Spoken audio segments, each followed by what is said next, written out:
हाय दोस्तों, नमस्ते। कैसे हैं? राधे राधे। दोस्तों, आज हम बताएंगे मौनी अमावस्या के बारे में। मौनी अमावस्या की तिथि, पूजा विधि और समय के बारे में। मौनी अमावस्या, जैसे कि आप लोग के नाम से ही पता चल रहा है, मौनी अमावस्या, इसमें मौन रहने को मौन रहा जाता है, इसीलिए इसे मौनी अमावस्या कहते हैं। यह तिथि मौनी अमावस्या सन 2026 में 18 जनवरी दिन रविवार को मनाई जाएगी।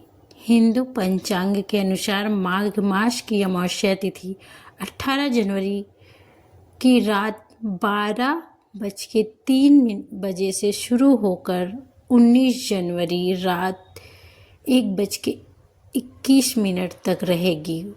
उद्यान तिथि सूर्योदय के अनुसार के आधार पर 18 जनवरी को ही मनाना शुभ माना जाता है, क्योंकि दोस्तों ये रात में 12:03 पे होगा, तो आप इसको 18 जनवरी को अच्छे से मना सकते हैं, क्योंकि यह कोई भी त्यौहार सूर्योदय के बाद ही होता है, तो आप 18 जनवरी को इसे मना सकते हैं। मौनी अमावस्या का महत्व जानिए दोस्तों। मौनी अमावस्या को हिंदू धर्म में अत्यंत पवित्र माना जाता है। यह दिन बहुत ही पवित्र माना गया है। यह दिन मौन, चेहरे पर चुप्पी रहती है। जब तक स्नान नहीं कर लेते तब तक आपको चुप रहना पड़ेगा। उसके बाद स्नान दान करने के बाद, पूजा पाठ करने के बाद आप कुछ बोल सकते हैं। इस दिन आप जितना हो सके शांत रहिएगा, तभी आपका व्रत सफल होगा, क्योंकि ये मौनी अमावस्या है। इसमें मौन रहना ही बहुत ज़रूरी है। अगर हो सके तो आप इशारे में इस दिन बात करिए। आइए इसके पूजा विधि के बारे में जानते हैं। ब्रह्म मुहूर्त में उठना चाहिए, शरीर को शुद्ध करें और घर की साफ सफाई करें। हो सके तो आप किसी गंगा या पवित्र स्नान कर लीजिए। नदी में स्नान करना सर्वश्रेष्ठ माना जाता है इस दिन, खासकर गंगा, यमुना या अन्य पवित्र नदियों में।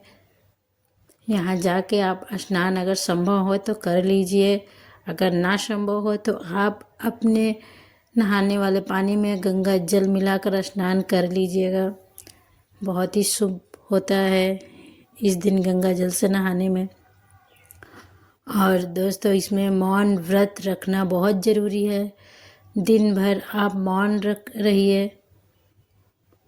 मौन रख कर ध्यान, मंत्र और जप करिए। पूजा पाठ और देवता की आराधना करिए। भगवान विष्णु, शिव की विधि पूर्वक पूजा करें। और मौनी अमावस्या दिन क्या होता है दोस्तों? पितृ दर्पण होता है, क्योंकि ये दिन पितरों का होता है।